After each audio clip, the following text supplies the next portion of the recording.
It happened in a single afternoon, under the blazing Pacific sun, in a sky that had once belonged to the rising empire of Japan but would soon become the graveyard of its naval aviation, a moment so devastating and so absolute that even the most loyal commanders knew, silently, painfully, that the war had slipped beyond recovery, and as American carriers cut through the deep blue waters of the Philippine Sea, their decks crowded with aircraft fueled, armed, and ready to launch, Japan still clung to a desperate belief that one decisive strike, one furious, all-out assault, could reclaim the glory lost at Midway. But deep down, beneath the speeches and the coded orders, beneath the pride of their long-trained pilots and the beauty of their sleek Zero fighters, there lingered an unspoken fear. They were no longer the hunters. They had become the hunted, and the Americans, with their radar, their new Hellcats, and their industrial might, were closing in with a precision Japan had never imagined. And so on that fateful June afternoon in 1944, the Imperial Japanese Navy prepared to gamble everything, assembling hundreds of aircraft aboard their remaining carriers, each pilot climbing into his cockpit with a blend of determination, anxiety, and patriotic fervor, remembering the legends of Pearl Harbor and the sweeping victories of 1941. Trying to convince themselves they would carve their names into history the same way their predecessors had, yet unaware that the world had changed, that the Americans now controlled the tempo of the Pacific, that the skies no longer answered to Japan but to the overwhelming force swelling from American factories thousands of miles away, and as the Japanese fleet advanced cautiously across the Mariana waters, the air thrummed with anticipation, the flight decks buzzing with mechanics shouting commands, aviators tightening gloves, engines rumbling in a rising symphony of war, while far beyond the horizon, unseen but already aware,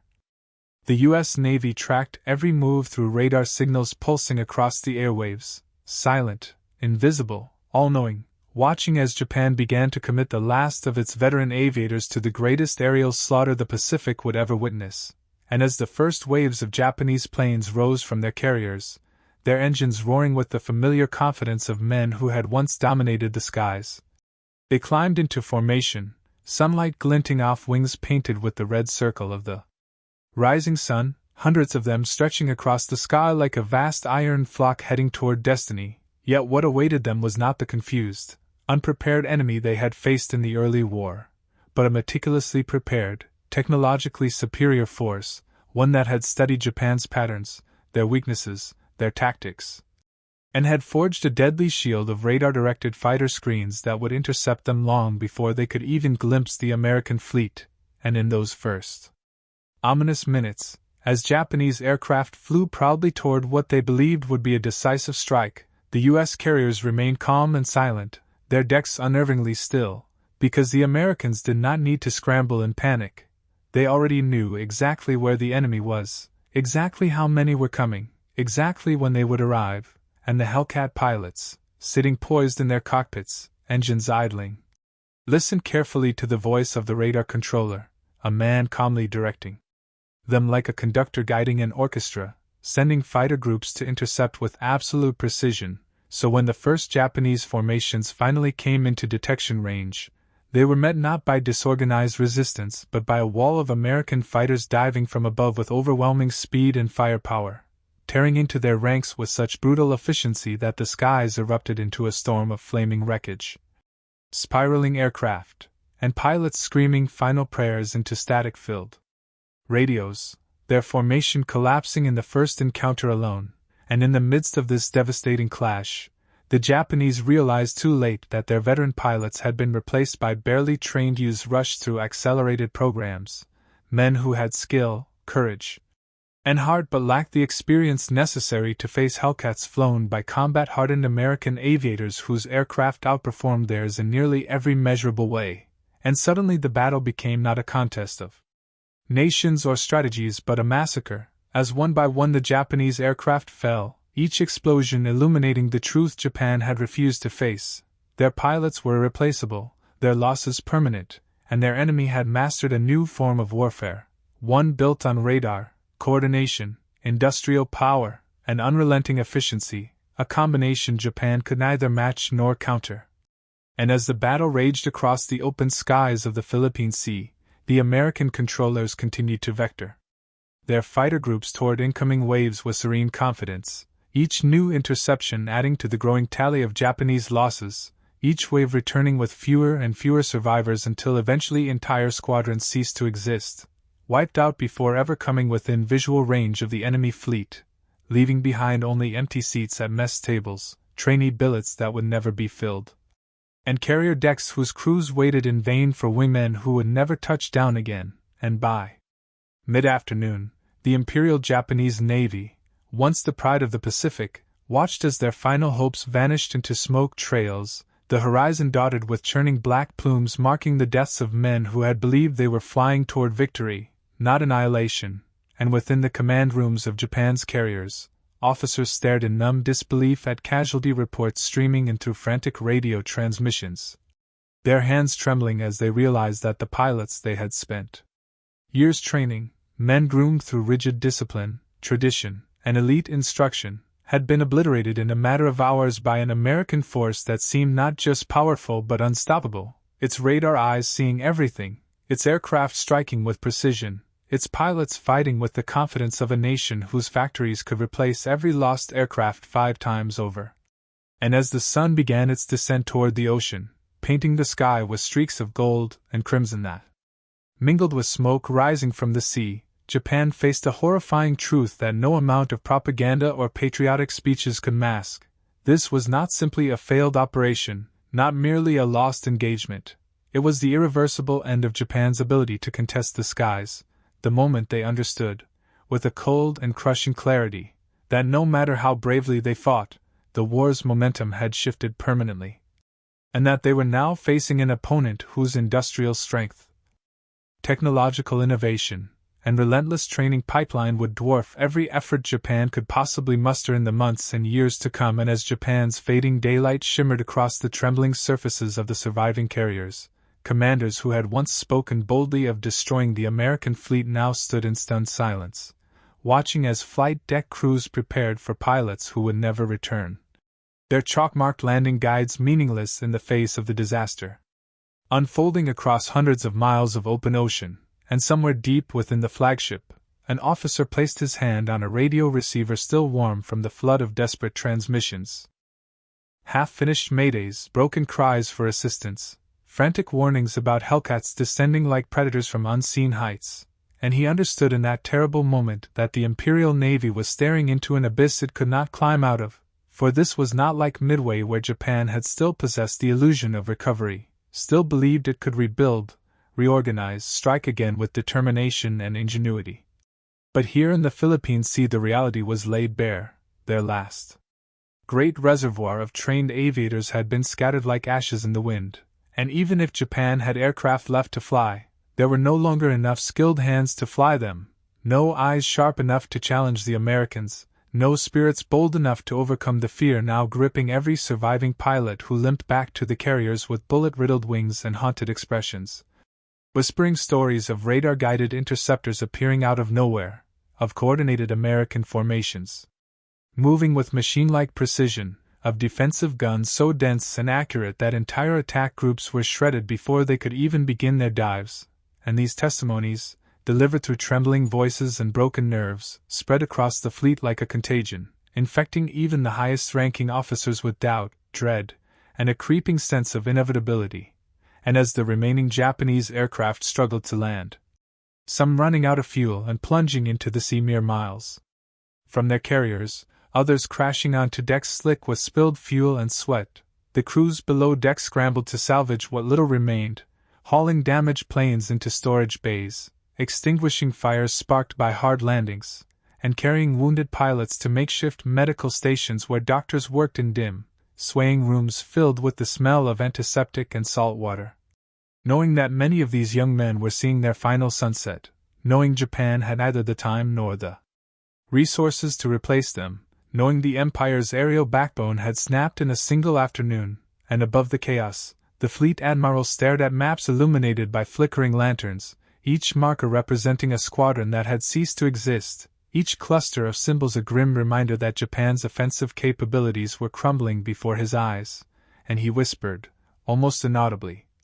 That the Americans had achieved something far more devastating than sinking carriers. They had destroyed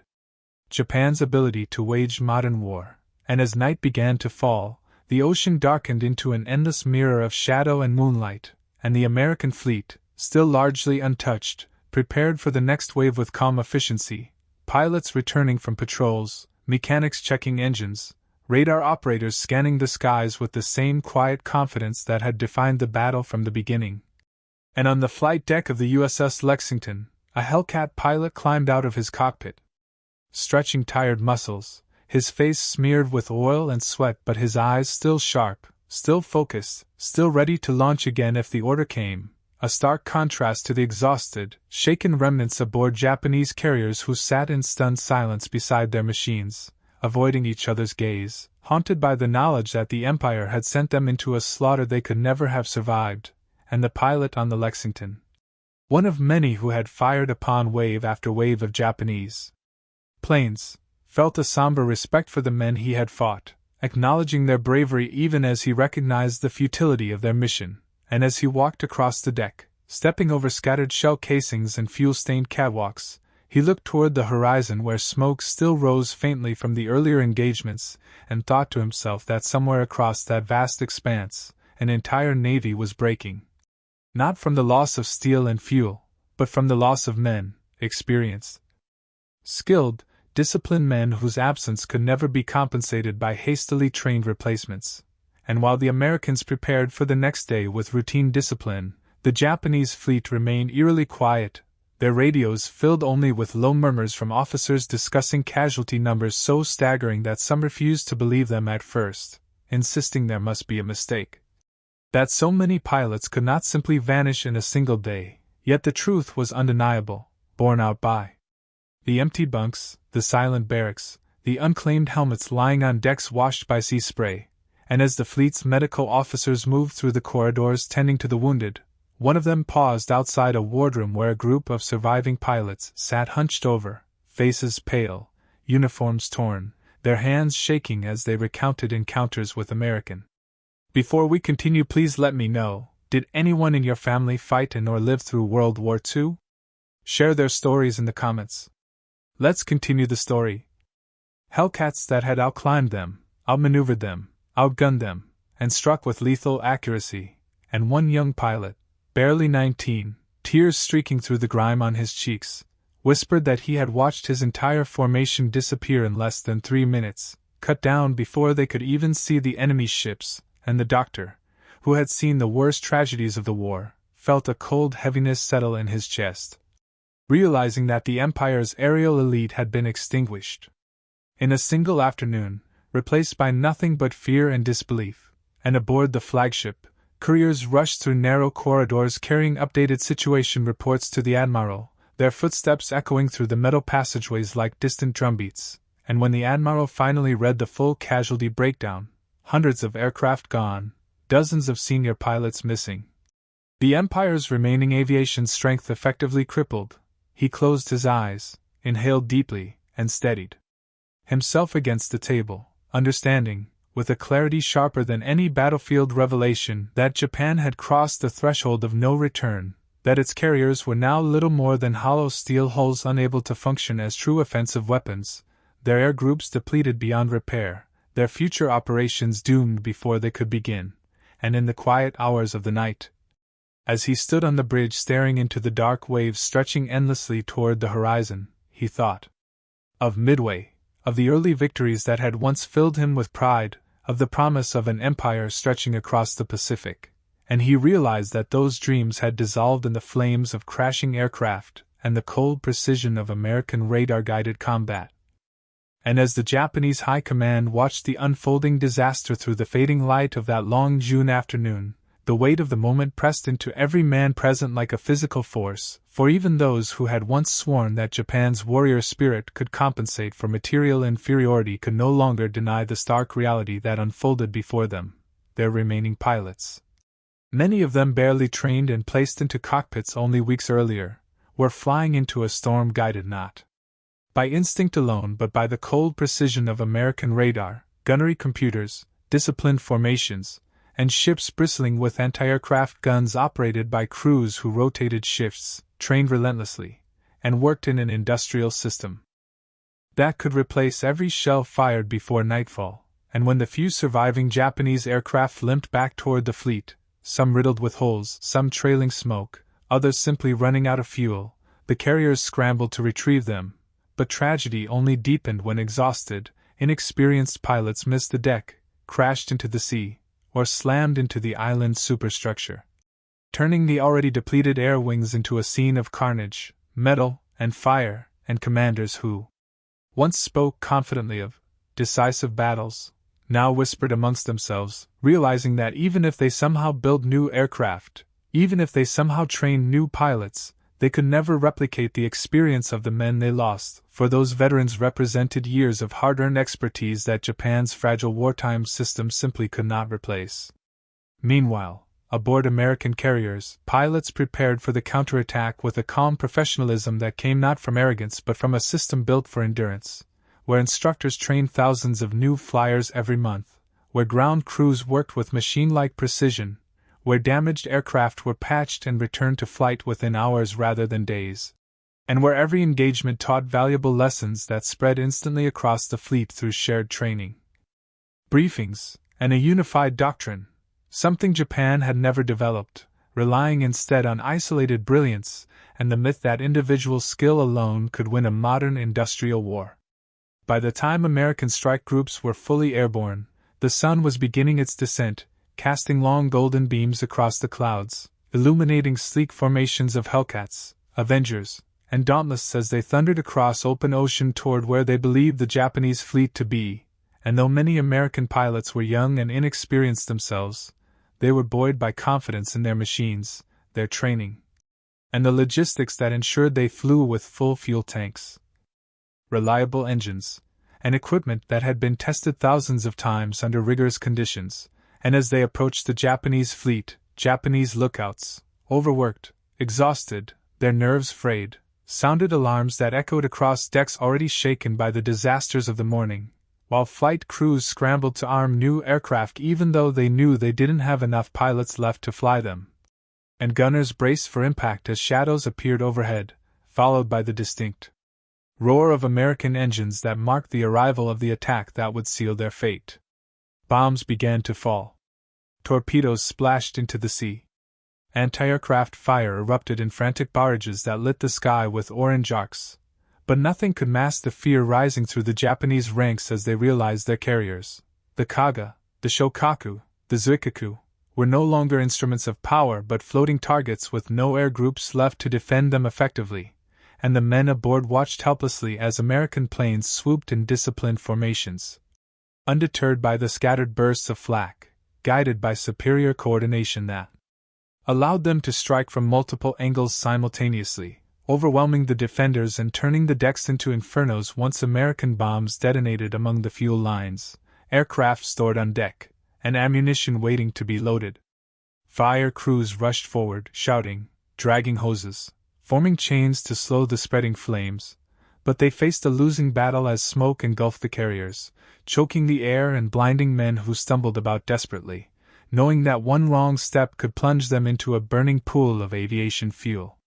Yet even amid the chaos, one emotion took hold above all others, not terror, not anger, but a heavy sinking realization that what they had feared since Midway was now undeniable. Japan's naval air arm, once the sharpest spear in the imperial arsenal, was breaking apart in real time, and there was nothing left in the system, no reserves, no fuel, no pilots, no industrial capacity, that could restore it. And as the sun finally dipped below the horizon and the silhouettes of burning carriers glowed like dying embers on the ocean's vast surface, every surviving Japanese officer knew silently what none dared speak aloud. The war they dreamed of winning had transformed into a war of survival, and even survival was beginning to look impossible. And long after the explosions faded into distant echoes swallowed by the vast Pacific night, the Japanese sailors who gathered on the darkened decks of their wounded ships could feel the weight of history pressing down upon them, for as they looked out over the black horizon, broken only by the faint orange glow of distant burning carriers, they understood that they were witnessing not just the loss of a battle, but the breaking of an entire military doctrine, a crushing realization that rippled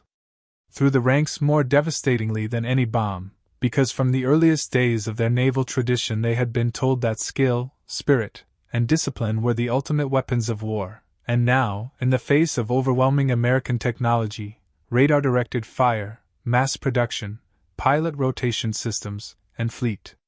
coordination on a scale Japan could never hope to match, those cherished beliefs felt suddenly naive, swallowed whole by an enemy who fought not with myth or romantic ideals, but with cold, relentless efficiency.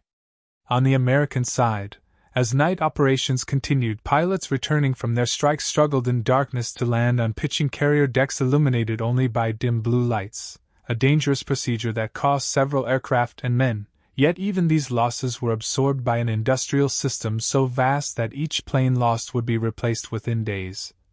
Each pilot gone replaced by dozens more undergoing training across the United States, and this staggering contrast, Japan losing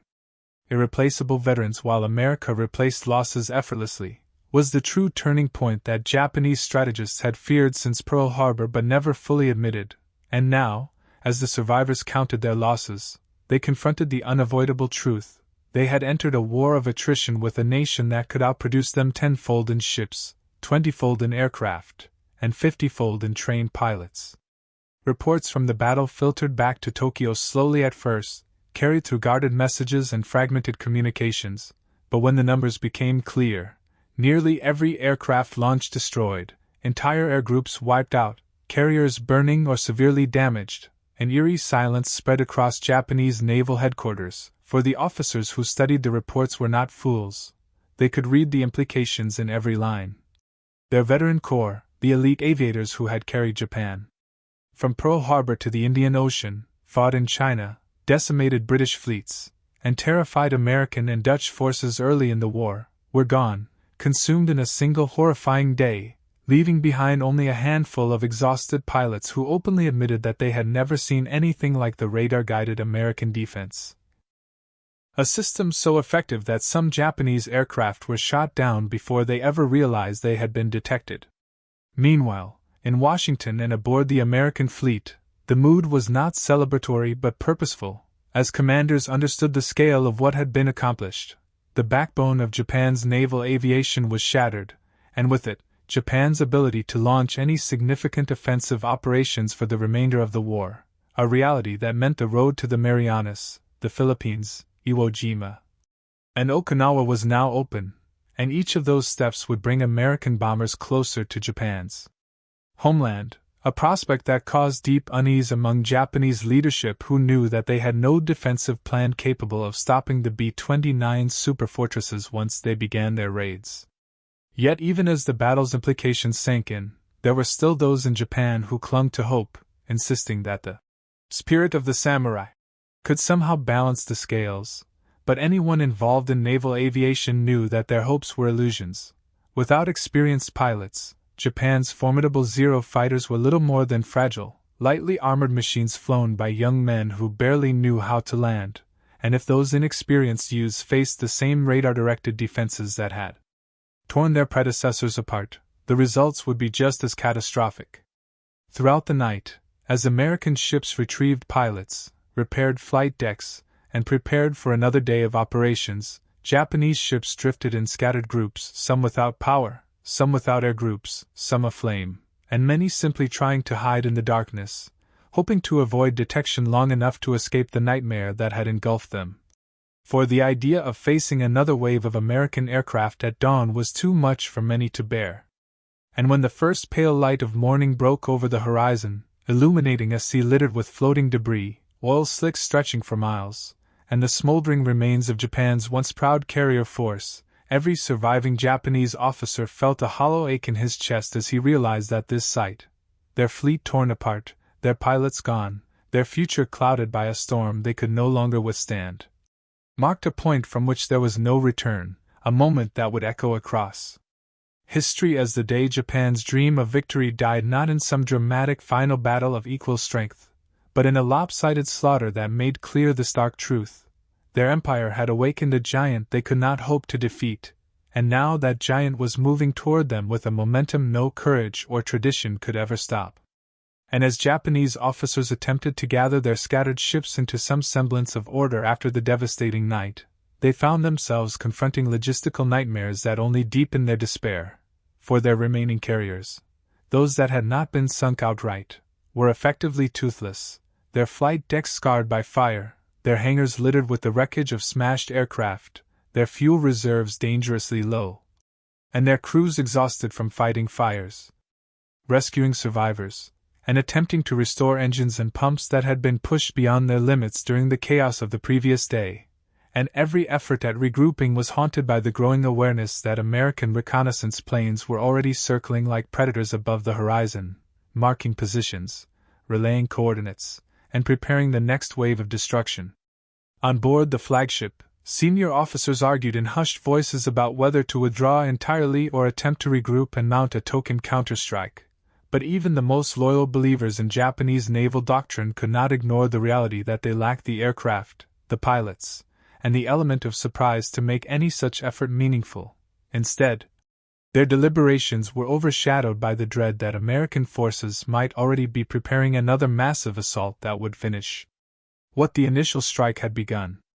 Meanwhile, across the Pacific on the American side, commanders studied fresh reconnaissance reports with a sense of determined efficiency rather than gloating triumph, for though they knew they had delivered a catastrophic blow, they also understood that Japan, cornered, desperate, yet still fueled by militaristic zeal, would not collapse immediately.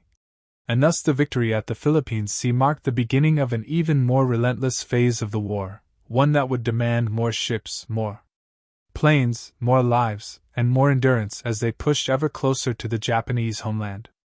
American pilots, many of them barely out of their teens, listened to briefings with stern expressions, their youthful faces marked by fatigue from the previous day's grueling combat. And though they felt pride in what they had accomplished, they also sensed the weight of responsibility pressing upon them, knowing that the war was far from over and that every mission from here on would carry them deeper into enemy territory, where anti-aircraft guns, kamikaze tactics, and desperate Japanese defenses would challenge them in ways they had not yet fully experienced. Still, the efficiency of the American naval system, the organization of their command structure, and the reliability of their aircraft gave them confidence that they could continue pushing forward no matter how fierce the resistance became. Back in Tokyo, as the first detailed reports of the battle reached the Imperial General Staff, senior leaders gathered in dimly lit war rooms, their faces pale as they read casualty figures and pilot rosters that had been reduced to near blank pages. And though some attempted to downplay the scale of the disaster, insisting that Japan could still regroup and recover, their voices were overshadowed by those who understood the harsh truth. Japan's elite air arm, the force that had once shocked the world at Pearl Harbor and devastated Allied fleets and bases across the Pacific, had been annihilated in a single day, and no amount of propaganda or patriotic fervor could conceal the long-term implications of such a loss. One admiral, known for his blunt honesty, reportedly muttered under his breath, "This is the end," while others argued that they must shift immediately to defensive strategies, abandoning hopes of offensive operations and focusing instead on protecting what little remained of their empire. Yet even that strategy seemed bleak as Japan lacked the fuel, the manpower, and the industrial capacity to sustain a prolonged defensive struggle against an enemy whose factories were running at full speed, producing carriers, planes, munitions, and equipment at a rate Japan could not comprehend. Meanwhile, ordinary Japanese sailors aboard the damaged fleet, many of whom had believed deeply in the promise of victory, began to experience a sense of creeping disillusionment, for as they tended to wounded comrades, many of whom had been pulled from the sea covered in burns and oil, they whispered among themselves about the impossible odds they now faced, questioning in quiet voices whether their commanders had misled them about the strength and resolve of the American forces.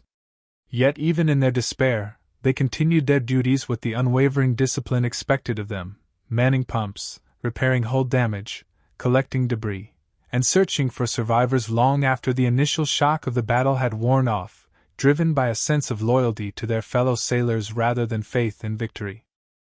As the fleet limped away from the Marianas, the distance between them and the American armada growing slowly yet insufficiently to give them comfort. The sea around them seemed to reflect their desperation, vast, dark, and indifferent, a silent witness to the collapse of Japan's naval might. And every man aboard understood that returning home would not bring relief but profound reckoning.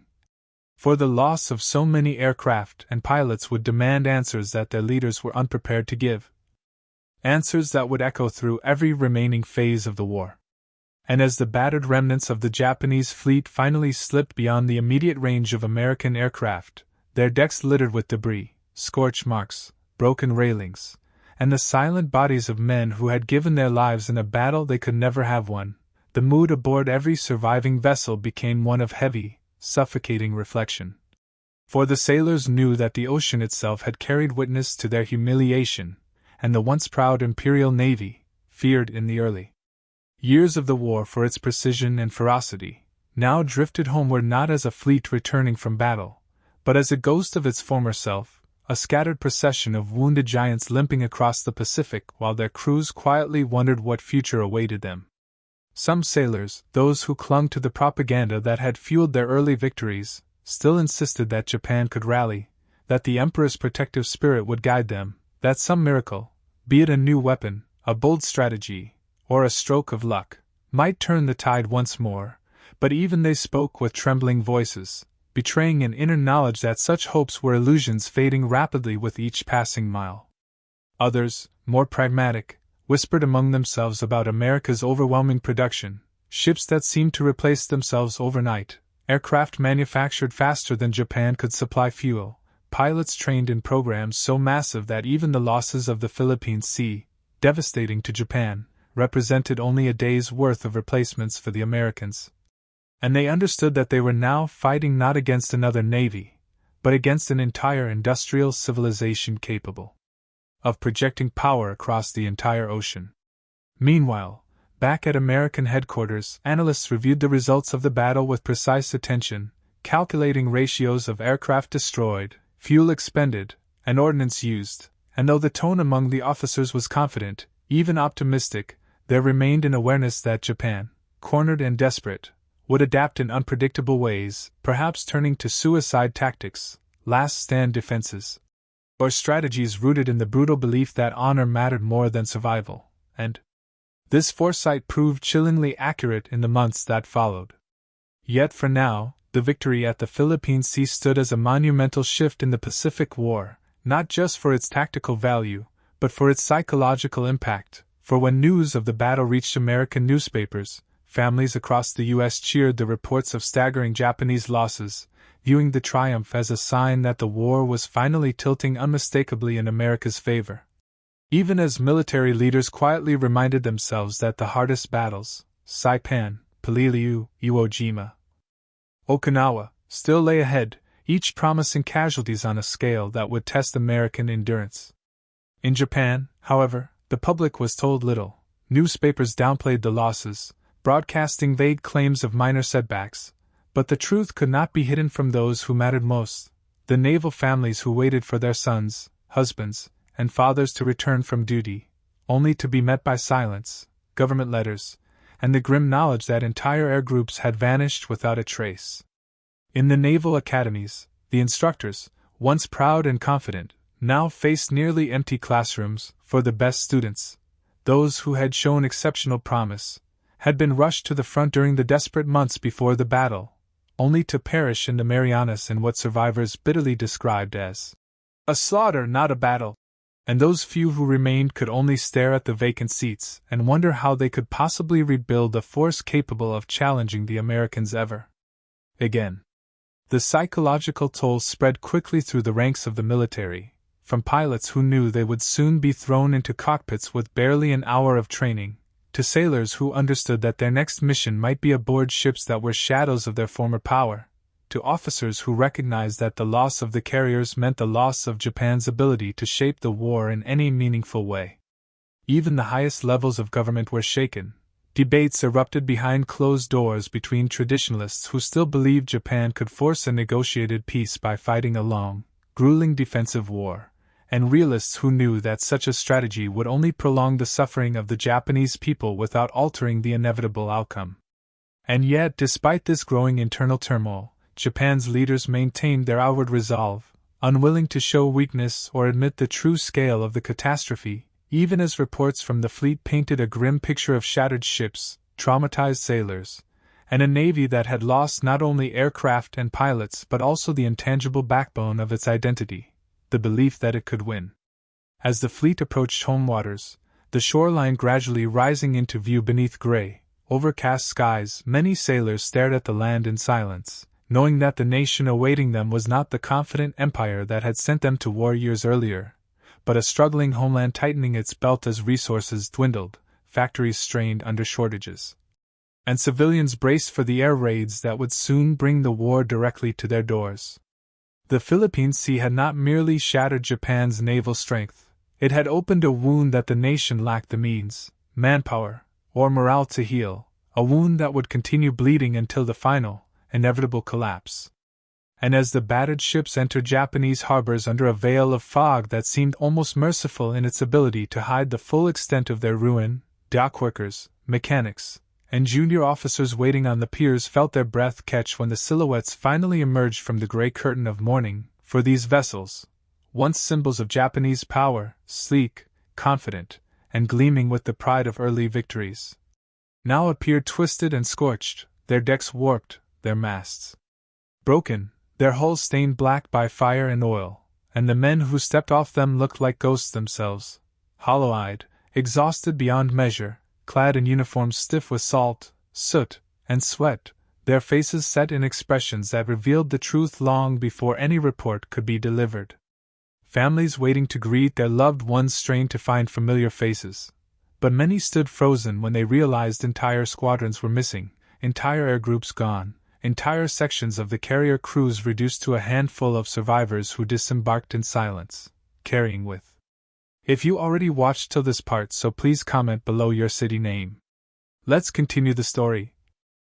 Them not just the trauma of what they had witnessed, but the terrible knowledge that their nation's naval air might,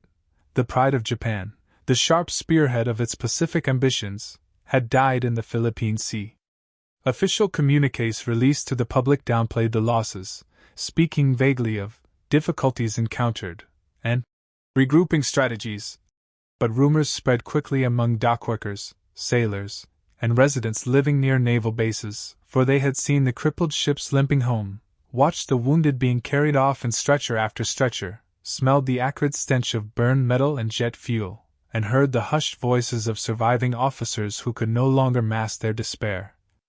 And soon these whispers traveled through towns and villages, swelling into a quiet dread that no amount of propaganda could fully erase. Meanwhile, in the highest military circles, meetings became increasingly frantic as Japan's admirals debated what few options remained to them, though the arguments felt like shadows of earlier days when they had once planned bold offensives with confidence. Now, every plan was built upon shortages of pilots, shortages of oil, shortages of aircraft, shortages of time. And each proposal collapsed beneath the crushing reality that America was assembling a war machine far beyond anything Japan could oppose. The industrial gap was not a crack, it was a canyon. The Americans were launching new Essex-class carriers faster than Japan could repair a single damaged ship. They were producing thousands of fighters, bombers, and torpedo planes while Japan's factories struggled under air raids, lack of manpower, and dwindling resources. They were training pilots in programs so vast and structured that even a single graduating class contained more aviators than Japan could produce in an entire year. And as Japan's leaders stared at production numbers they could no longer deny, a chilling recognition settled over them. They had entered the war believing they had a narrow window to strike fast and decisively before America fully mobilized, but that window had closed long ago, and now they were staring into the full force of a nation awakening to its strength. On the streets of Tokyo, Osaka, and Yokohama, ordinary citizens sensed the shift even if they lacked the full truth. Ration lines grew longer, electricity shortages became common, and the once confident newsreels shown in theaters began to feel empty and forced, unable to mask the fact that the empire was shrinking, its fleets vanishing, its soldiers fighting farther and farther from home with fewer supplies and less support. Mothers clutched prayer beads, hoping their sons would not be called next. Fathers tightened belts and worked extra shifts in increasingly desperate factories. Children learned to identify the sound of American bombers in the distance, as air raid sirens became a regular part of life. And throughout this growing tension, the Japanese Naval Command attempted to craft new training programs to rebuild their pilot corps, but these efforts were rushed, chaotic, and tragically insufficient, producing aviators who could barely take off and land, let alone engage in complex combat maneuvers, and these poorly trained youths would soon face American fighters flown by men who had completed hundreds of hours of training. Supported by radar direction, disciplined coordination, and aircraft that surpassed the zero in speed, firepower, and durability. Even the older veterans who had survived the early years of the conflict could no longer deny what lay ahead. They would soon be flying alongside boys who had no chance at all. Meanwhile, the Emperor's inner circle grew increasingly divided, with some advocating for defensive strategies to delay the inevitable and others insisting that Japan must launch one more decisive operation to shock the Americans and force negotiations, yet neither side could articulate a plan grounded in reality, for they lacked the ships, lacked the pilots, lacked the fuel. Lacked everything except the determination to avoid surrender at any cost, a determination that would soon lead to desperate and tragic decisions. And as the weight of the Philippine Sea settled onto the nation like a shroud, an unspoken truth drifted across Japan from naval bases to government halls to the quiet homes of worried families. The war Japan had once believed it could win had turned into a war Japan could not hope to survive, and the day they realized it, the day the Philippine Sea became a graveyard for their ambitions, was the day the empire's fate was sealed. Even if its final collapse had yet to arrive. And as the weeks passed after the fleet's shattered return, Japan's internal fractures widened beneath the weight of the Philippine Sea's consequences, though publicly the government portrayed an image of resolve, insisting that the empire remained strong, that new strategies were underway, and that the Americans would soon face a counterblow worthy of Japan's warrior legacy. But behind closed doors, in dimly lit conference rooms filled with cigarette smoke and maps marked with hastily scribbled notes, the nation's top admirals and generals knew that such claims were delusions meant only to soothe a fearful population, for they had studied the attrition rates, the lost pilot rosters, the fuel projections, and the production schedules, and all pointed to the same grim conclusion: the empire was bleeding out. Every attempt to rebuild the air fleet hit the same brick wall. There were not enough trained instructors, not enough fuel for flight schools, not enough quality aluminum, not enough engines, and not enough time. Even the aircraft designs Japan once considered cutting-edge were now outdated relics compared to the robust, high-performance American fighters rolling off assembly lines by the hundreds. The few prototype planes Japan had in development, interceptors, improved zero variants, experimental designs, existed only on paper or in limited prototypes that would never be produced in meaningful numbers. Yet despite these realities, the military leadership continued to push factories and schools to accelerate output, ignoring the worsening shortages and burnout that plagued both. Young boys, many still in their mid-teens, were drafted into accelerated aviation programs where their hands trembled as they learned to handle controls, their instructors sorrowfully aware that these children would soon be facing seasoned American aviators in hopeless duels. What made this tragedy even more heartbreaking was that these students believed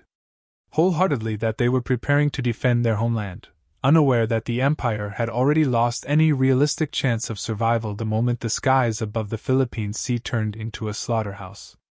And as Japan's leaders wavered between despair and denial, American forces pressed their advantage with unwavering momentum, establishing airfields on Saipan, Guam, and Tinian, fields that placed Japan's inner islands within reach of the B-29 superfortress, a weapon unlike anything Japan had prepared for. These massive bombers soared higher and faster than Japanese interceptors could reliably reach, carrying payloads that dwarfed anything the Japanese had the capacity to defend against.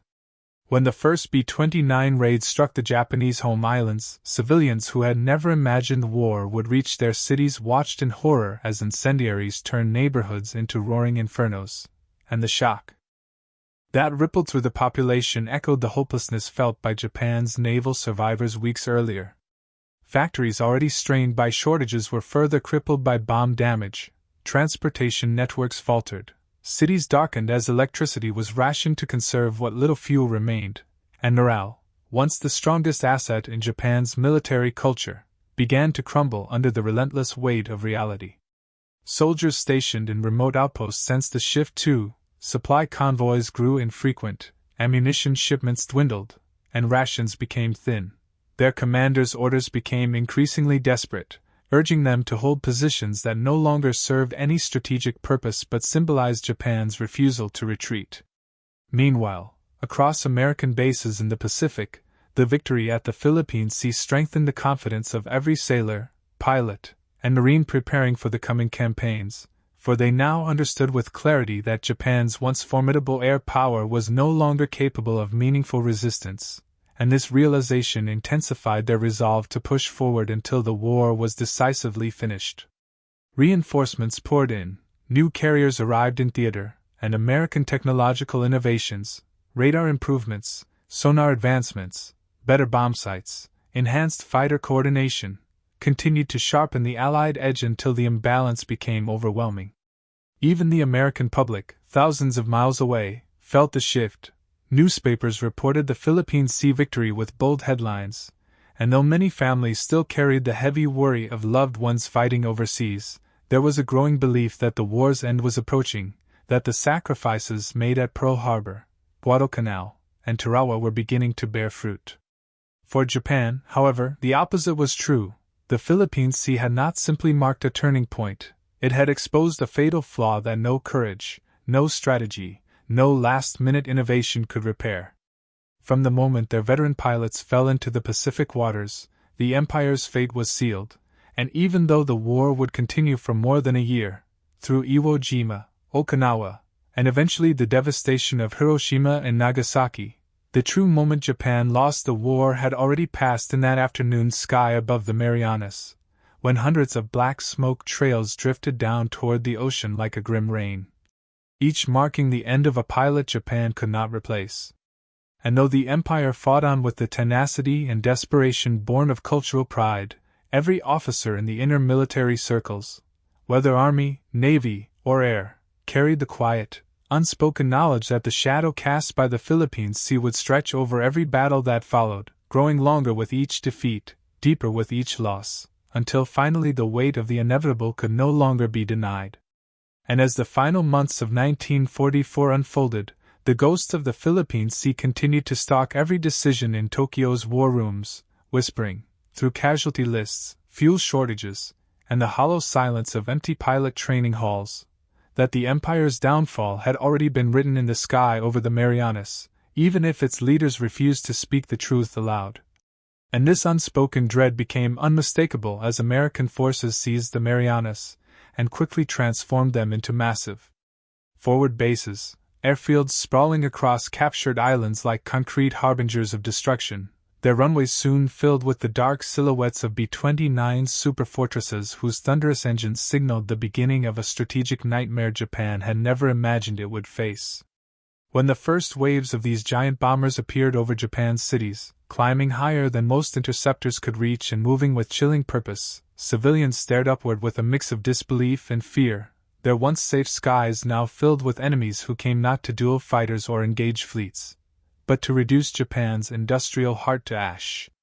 Factories that had already struggled to meet wartime demands now became targets, and the flames that erupted across Tokyo, Nagoya, and Osaka illuminated the night sky so fiercely that survivors miles away could see their cities burning as if dawn had arrived early, and these infernos, fueled by paper houses and wooden rooftops, consumed entire neighborhoods in minutes, leaving behind blackened skeletons of streets where thousands had lived only hours earlier. As the raids intensified, Japanese leaders clung to increasingly desperate plans, some arguing that the army could mount a mainland counteroffensive in China to distract America, others insisting that building more submarines could disrupt American supply lines, and still others demanding the mobilization of civilians into poorly armed militias. But every proposal collapsed against the reality that had taken root months earlier at the Philippine Sea. Japan simply lacked the resources to sustain any meaningful long-term strategy. The pilot shortage, the most crippling wound of all, grew worse with each passing month.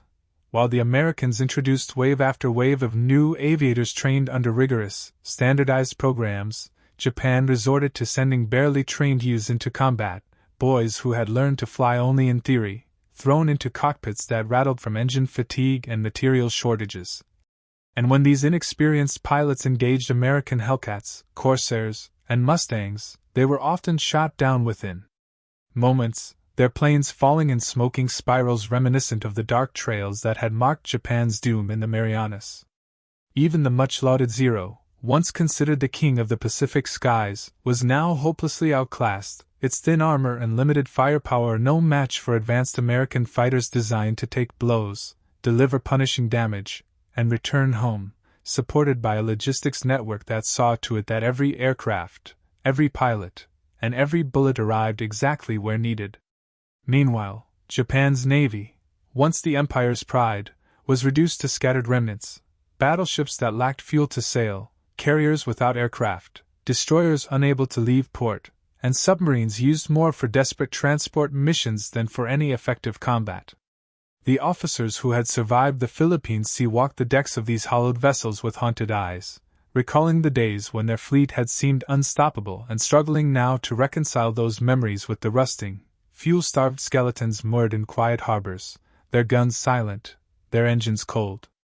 And yet, despite everything, Japan pressed on, driven not by strategy but by a fatalistic belief that surrender was worse than destruction, clinging to the hope that if they could inflict enough casualties on the Americans in the coming island battles, public opinion in the United States might shift and force a negotiated peace.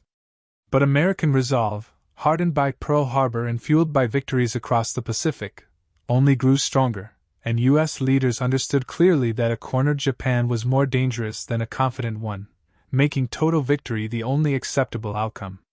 As Japan's situation grew increasingly dire, the public became more aware, through whispers, military funerals, and the absence of returning soldiers,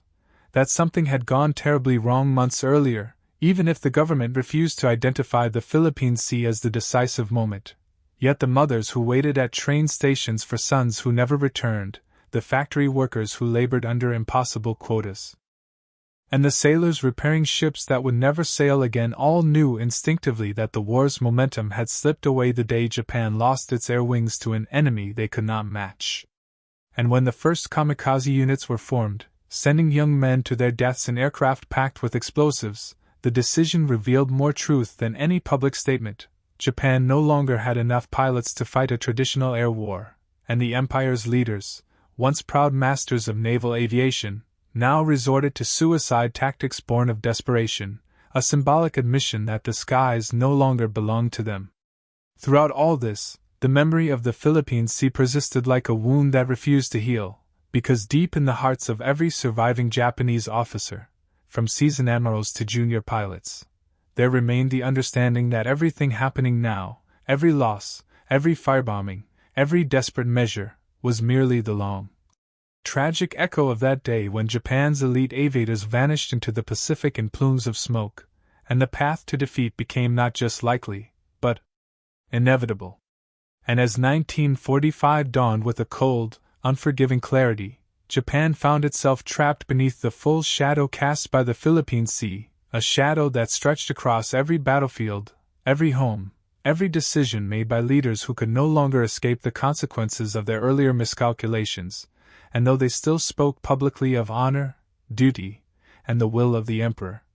their private discussions grew increasingly frantic, their strategies more desperate, their expectations grimly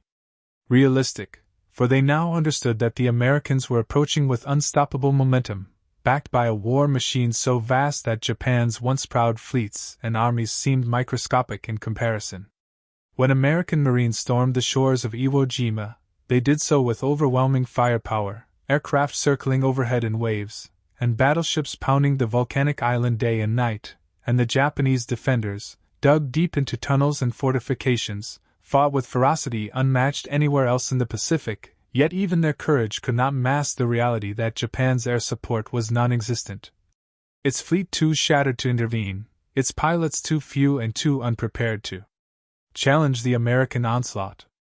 The battle became a symbol of Japan's new reality. Brave men fighting with unyielding resolve, but fighting alone, unsupported, overmatched, doomed from the outset by the losses inflicted in earlier months.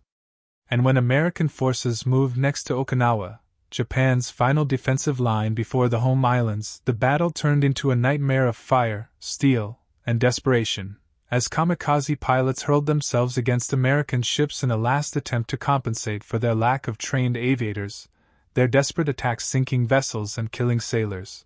but achieving nothing that could alter the inevitable outcome. For American carriers simply launched more aircraft, American shipyards built replacements faster than Japan could damage them, and American commanders marched forward knowing that Japan had already spent the last remnants of its air power in suicidal waves that reflected not strength, but collapse. Meanwhile, Japanese civilians, who had once believed in the promise of swift victory, now lived beneath the constant hum of American bombers, their nights illuminated by firestorms that swallowed entire districts, their days marked by hunger, fear, and the growing sense that their leaders had led them into disaster without a plan to escape it. The firebombing of Tokyo, conducted by hundreds of B-29s, created a wall of flames so vast that survivors described the wind turning into a furnace, pulling people into the inferno, and the devastation of that night, tens of thousands dead, millions homeless, further eroded any illusion that Japan could endure much longer, for the empire's great cities were becoming ruins, its population starving, its infrastructure crumbling, and its military unable to prevent any of it. And yet, even as this catastrophe unfolded, the military leadership clung to a stubborn belief that one final, apocalyptic battle on the home islands could force the Americans into negotiations, a belief rooted not in strategic calculation but in a refusal to accept defeat, even though their own soldiers whispered among themselves that the Americans, with their limitless resources, would crush any last stand with unbearable force. All the while, American commanders prepared for Operation Downfall, the invasion of Japan, estimating casualties in the hundreds of thousands, knowing the Japanese would fight with unimaginable ferocity, and these estimates weighed heavily on President Truman and his advisors, who sought a way to end the war without sacrificing an entire generation of young Americans. Thus, when the Manhattan Project delivered a weapon more powerful than anything the world had ever seen, the United States faced a terrible choice. But Japan had already been mortally wounded long before the B-29 Enola Gay rose into the sky with its deadly cargo. Hiroshima's destruction shocked the world, and Nagasaki's devastation confirmed what every Japanese leader had feared since the Philippine Sea, that Japan now faced an enemy capable of ending the war by annihilating entire cities in a single strike. When the emperor finally addressed the nation, breaking centuries of tradition by speaking directly to his people, his voice carried the sorrow of a leader presiding over the collapse of a dream built on ambition, pride, and sacrifice. Yet beneath his words lay the unspoken truth that Japan's fate had been sealed not in Hiroshima or Nagasaki, not even in Okinawa or Iwo Jima, but in the skies over the Marianas in June 1944, when hundreds of plumes of smoke twisted downward toward the Pacific, marking the fall of the veteran airmen who had carried Japan's hopes since the war's first days. For without those pilots, without those carriers, without the naval air power that once struck fear into the Pacific, Japan had become a giant with its sword broken, its shield shattered, its future darkened beyond repair. And so, as the final echoes of war faded and American occupation forces entered a defeated Japan, the surviving sailors and officers who had lived through the Philippine Sea carried with them a heavy, enduring memory, the moment they realized, in one horrific afternoon, that the war was unwinnable, that the Empire's strength was an illusion, and that every battle that followed was merely the long descent toward a surrender that had already been written in the sky. And though history would mark many dates as significant turning points, those who had witnessed the Great Marianas Turkey Shoot understood better than anyone that the day Japan realized the war was lost was not the day the bombs fell or the day the surrender was signed. It was the day their finest aviators vanished into the Pacific in clouds of smoke, leaving behind a nation that could no longer outrun, outfight, or outbuild the enemy it had awakened. If you found this story compelling, please take a moment to like this video. It helps us share more forgotten stories from the Second World War. Subscribe to stay connected with these untold histories. Each one matters. Each one deserves to be remembered, and we would love to hear from you. Leave a comment below telling us where you are watching from. Our community spans from Texas to Tasmania, from veterans to history enthusiasts. You are part of something special here. Thank you for watching, and thank you for keeping these stories alive.